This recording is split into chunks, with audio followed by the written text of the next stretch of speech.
Eu vou contar de 1 a 3 e quando eu disser 3, você vai liberar uma palavra ainda antes de assentar. Uma palavra que determina o rumo profético daquilo que Deus te confiou como verdade para esse ano de 2024. Quando eu disser 3, você vai olhar para quem está ao seu lado e vai dizer para esta pessoa: sustenta a tua fé. Meu Deus! Só isso que você vai dizer: sustenta a tua fé. Ah, Camila, mas a minha fé não é tão grande. Não importa, tudo que está para acontecer depende da fé que você aguenta sustentar agora, tá bom? Então quando eu disser 3, você vai dizer para quem está ao seu lado, mas diga daquele jeito. Sabe assim, quando você compra uma coisa que você pensa que não vai dar conta de pagar e tu tem que dobrar o plantão, mas tu paga? É tipo isso, o Senhor está dizendo, sustenta. Sabe quando a gente era criança que botava um pouquinho mais de comida no prato e percebia que não ia aguentar, mas tinha uma mãe, um pai um pouco mais rígido na área da educação, que não aceitava desperdício, principalmente se a família fosse mais pobre. E aí quando você dizia, não quero mais, aí a mãe dizia, engole. É mais ou menos nessa vertente. Você vai dizer, o sustenta dessa maneira. Como quem diz, você veio até aqui, não tem como voltar não. É daqui pra frente. Ah, mas eu acho que eu criei demais. Ah, eu acho que eu projetei. Ah, eu acho que eu fui um pouco mais além do que onde minhas pernas. Exatamente, porque não é sobre pernas, é sobre fé. Foi o próprio Deus que permitiu o cálculo e um pouco mais além. Aí na hora você pensa, ah, eu fiquei emocionado. Eu fiquei emocionado. E o Senhor me trouxe aqui nessa noite para dizer, agora sustenta. Sustenta. Então quando eu disser 3, você vai dizer a quem está do teu lado, sustenta a tua fé. É 1, prepara. É 2, para de dar sorrisinho que é para ele entender que é coisa séria. 2,5, você vai dizer, sustenta a tua fé. É 1, é 2, é 3, diga! Isso, diga glória a Deus. Senta dando aleluia.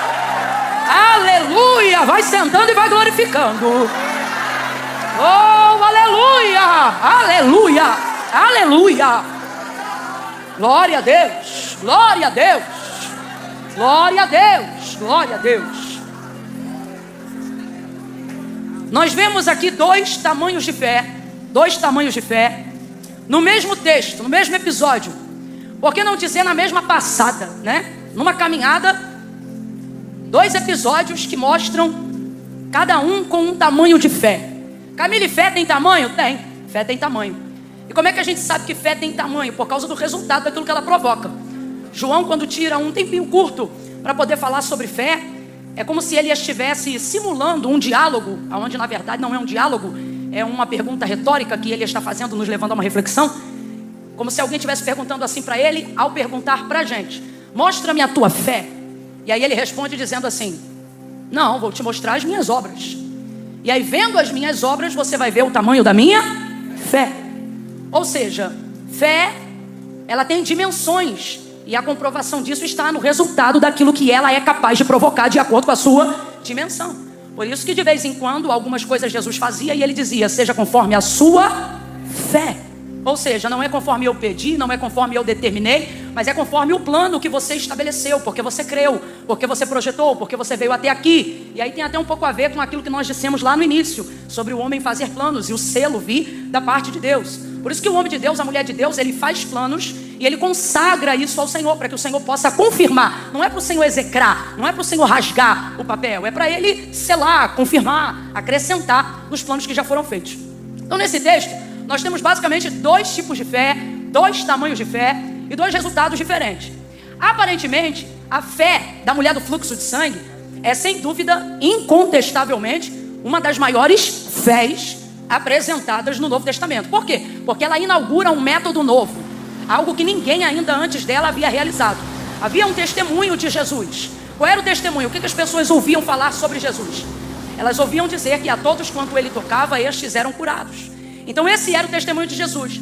A fé vem pelo quê, gente? A fé vem pelo ouvir, e o ouvir da palavra de Deus. Então Jesus é o verbo vivo e a palavra que se dizia sobre ele, o testemunho que se dava dele e que edificava a mulher do fluxo de sangue, que há 12 anos jazia numa hemorragia terrível que trazia sua vida à decadência, não só financeira, mas social, emocional, enfim, uma série de coisas ruins que estão acontecendo ao longo dos anos através da vida, ou melhor, na vida daquela mulher, por causa da hemorragia que ela tinha. Essa mulher vai vir ouvindo falar de Jesus. Isso aqui é uma coisa tão simples, né? A gente sabe que a fé vem pelo ouvir, e o ouvir da palavra, pela palavra de Deus. Então a gente sabe qual é o combustível da fé? Palavra. Normalmente é a palavra. É a palavra que produz a fé que você precisa. Então quando você diz assim, eu não estou me sentindo com muita fé, na verdade o que está te faltando é palavra. Você precisa se apropriar de palavras, verbalizar palavras. Existem coisas na nossa vida que jamais vão ser resolvidas com a nossa mão, jamais vão ser resolvidas com o nosso pé. Todas as vezes que eu falo isso, eu me lembro de Ezequiel, capítulo de número 37. Quem está acompanhando, diga amém. Ezequiel, capítulo de número 37, o Senhor leva ele numa visão que retrata a condição de Israel naqueles dias. E o Senhor deixa ele no meio daquele vale que estava cheio de ossos, e os ossos estavam como? Sequíssimos. E dentro daquele retrato, o Senhor não diz para ele, arruma, mete a sua mão. Não, o Senhor pergunta para ele, filho do homem, poderão viver esses ossos? Ele diz, Senhor Deus Jeová, tu sabes. O que ele está dizendo? Desse vale eu não sei nada, mas do Senhor eu sei o suficiente. Suficiente para quê? Para saber que tu fazes o que tu queres. Aí ele disse, então profetiza, filho do homem. E ao contrário do que a gente pensa quando lê rapidamente, Ezequiel não começou a profetizar não. Quando ele diz, então profetiza, filho do homem, ele ficou caladinho. Foi o Senhor que começou a falar para ele o que ele tinha que falar. Porque profeta de verdade não inventa nada, só repete o que já foi dito. E é isso que Ezequiel vai fazer. Ele fica caladinho esperando Deus dar a direção. Aí ele diz assim, filho do homem, profetiza assim, ossos secos, ouçam a palavra do Senhor. Aí ele repetia, ossos secos, ouçam a palavra do Senhor. E tudo que Deus falava, Ezequiel repetia. Tudo que Deus falava, Ezequiel repetia. Agora vem comigo só por um instante. Estamos falando sobre desenvolver fé pela palavra de Deus. O único método de produzir uma fé verdadeira, transformadora, poderosa e genuína. Agora, veja, se ele está num vale, não é num oásis, é num vale. Num vale, ou seja, escuro, porque o vale é profundo, né? Ele não está cercado de árvores. O texto diz que ele está cercado de ossos. Imagina, crânio para um lado, fêmur para o outro. É uma visão terrível. Se a gente for produzir ou imaginar o tipo de sentimento que aquela visão está provocando em Ezequiel, a única coisa que a gente vai poder visualizar é a sensação de medo. Eu não vejo aqui um ímpeto profético. Não, o cara foi pego a frio numa visão. Tanto é que o texto é claro, me pegou e me tomou. Ou seja, eu não fui porque quis. Quando eu vi, eu estava lá. O texto diz assim, ó, e me deixou lá. Daqui a pouco ele se viu, abre aspas, presencialmente sozinho. Porque primeiro ele vê uma mão que pega ele, mas depois a mão que pegou ele, leva ele e deixa ele lá, não está mais com ele lá. O que prova para nós uma outra coisa, e tem tudo a ver com fé desenvolvida pela palavra. A questão presencial não é o mais importante para desenvolver uma fé genuína. Pelo contrário, às vezes Deus demonstra uma aparente ausência física de mover para que a fé genuína possa aparecer. Como assim, Camila? Enquanto você vê mão de Deus te movendo, você não exercita a fé da mesma maneira. É quando o mover da mão de Deus se ausenta que você começa a ficar atento de verdade ao que ele está falando. Agora veja, o que levantou os ossos no meio do vale foi a mão de Deus? Não, foi a capacidade que Ezequiel tinha de ouvir aquilo que Deus estava falando. Então, de vez em quando, pode te faltar a mão que move aonde você gostaria. Agora, nada disso impede a realização do milagre. Por quê? Porque não é sobre mão, não é sobre pernas, é sobre ouvir a voz que fala com você. É sobre a palavra. Completa aí para mim, por favor. É sobre a...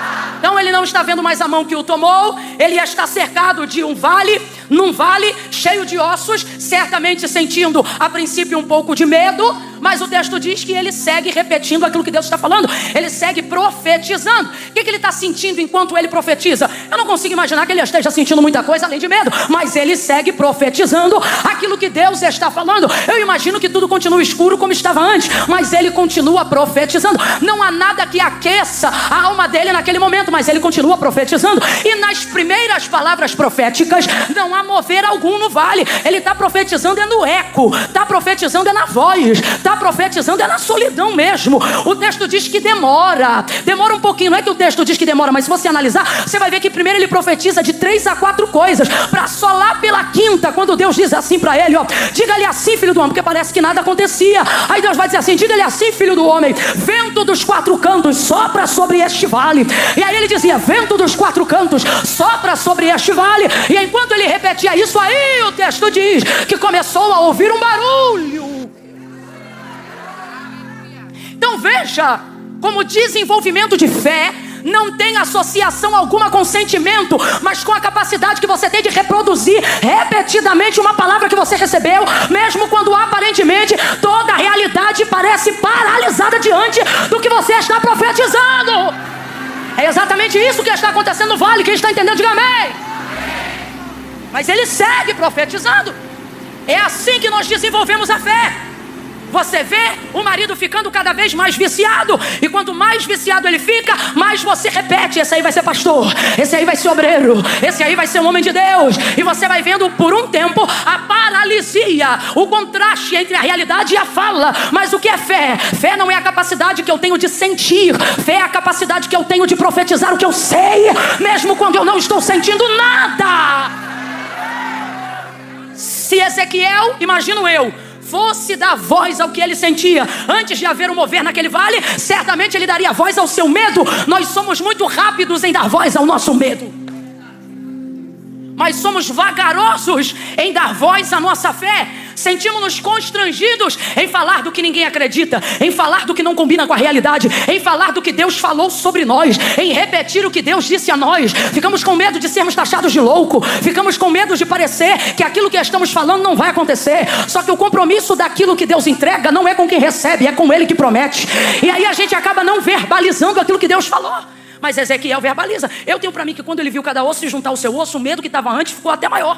Porque quando Deus começa a mover e você percebe aonde você está, às vezes quando o milagre começa, o medo aumenta. Só que o texto diz que ele continuava profetizando. Agora vamos supor que Deus tivesse feito isso de uma outra maneira. Só por um instante, acompanhe o raciocínio. Imagine que Deus tivesse pego o mapa do esqueleto humano e tivesse dado a Ezequiel.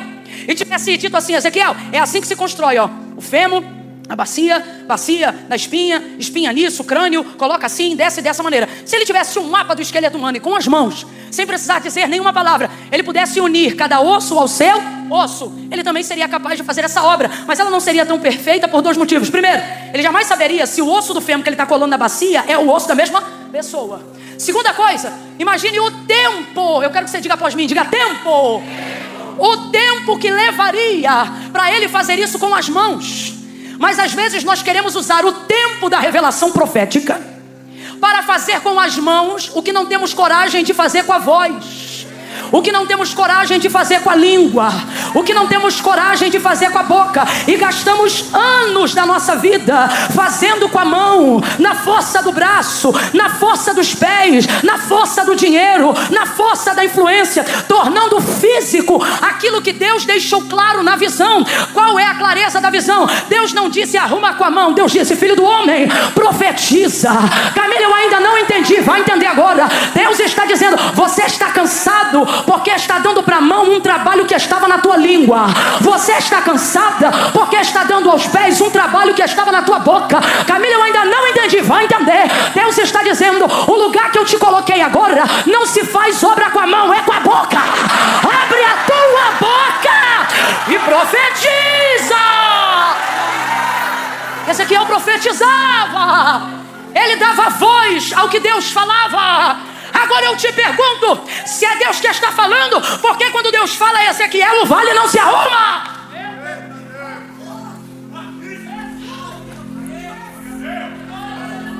Mas Deus levanta Ezequiel. Deus levanta Ezequiel para que o que tem que acontecer seja feito por intermédio dele, mas passe por ele, por Ezequiel. Escute isso aqui. Deus está dizendo para alguém aqui: sou perfeitamente capaz de fazer absolutamente tudo, o mais contraditório, contra a sua realidade que pareça. Eu vou fazer o que eu falei. Agora, Senhor, se tu vais fazer, se tu és capaz, por que eu não estou vendo essa realidade da minha vida? Porque Deus está dizendo: não é porque eu vou fazer que significa que eu admita que vou fazer sem você. Você quer ver? Quando o Senhor determinou que iria ressuscitar Lázaro, depois que já estava morto há 4 dias, ele chamou os seus discípulos e disse assim: Lázaro, nosso amigo, dorme, mas eu vou despertá-lo. Vamos voltar lá. Aí disseram assim: Senhor, não volta lá não. A última vez que a gente saiu debaixo de pedrada, de paulada. Se a gente voltar agora lá, vão matar a gente. Se ele dorme, deixa que ele vai despertar. Os discípulos estão fugindo. Aí Jesus diz assim: Lázaro é nosso amigo. E aí ele fala abertamente: Lázaro está morto, mas eu vou ressuscitá-lo. Agora veja: Lázaro está morto, mas eu vou ressuscitá-lo. Vem comigo, olha a palavra dele: Lázaro está morto, mas eu vou ressuscitá-lo. Então já está decidido que Jesus decidiu ressuscitar Lázaro, sim ou não? Sim ou não? E ele depende da ajuda de alguém para trazer Lázaro para a vida? Depende, gente, de absolutamente ninguém. Mas enquanto não convence os discípulos, não chega em Betânia. Aí depois chega em Betânia, enquanto não convence Marta, que é a primeira pessoa que recebe ele, não ressuscita Lázaro. Aí depois de convencer Marta, ele diz: cadê Maria? Aí Marta chama Maria e ele convence Maria. As mesmas palavras que ele disse para Marta, ele também diz para Maria: eu sou a ressurreição e a vida. Ainda que ele esteja morto, ele vai ressuscitar. Terceira e última coisa, olha o que vai acontecer. Se Jesus já sabia que ele estava morto, sabia que era 4 dias, já estava decidido a ressuscitá-lo, Jesus também sabia onde ele estava sepultado, sim ou não? Sim ou não? Mas não foi lá, disse para Marta e Maria: me leva, me mostra. Tem coisa na nossa vida que está como o vale de Ezequiel, seco. Tem coisa na nossa vida que está como a morte de Lázaro, sendo comido de bicho, em estado de putrefação. E você diz: cadê a promessa? E o Senhor está dizendo: me leva lá. E o que o Senhor falou, Deus também dizia o que Ezequiel tinha que dizer, mas os ossos não se moviam à medida que Deus falava, se moviam à medida que Ezequiel profetizava. Deus trouxe pessoas aqui numa direção muito clara, e Ele está dizendo: 2024 você arruma com a boca, ressuscita com a boca, você levanta com a boca, vai ensinar com a boca, vai acalentar com a boca, vai consolar com a boca, vai curar com a boca. A Bíblia diz que a língua, ela pode ser inflamada pelo inferno, mas uma língua cheia do Espírito Santo é o avivamento que responde um clamor da igreja. Pegue na mão de alguém: eu estou sentindo uma graça de Deus tão grande aqui. Não segure de qualquer maneira não, faça ele entender, segure aí, que ele não chegou numa noite comum, numa noite de entretenimento gospel. Eu não sei se você é da casa ou se você é visitante, mas aperta a mão de alguém e diga assim: você sentou ao lado de um profeta. A minha boca vai te levantar hoje, a minha boca vai mexer com a tua estrutura hoje. O que Deus tem para fazer na sua vida virá através da capacidade que você tem de verbalizar o que já ouviu. Vou falar como Deus está mandando. Por que não verbalizas o que ouve?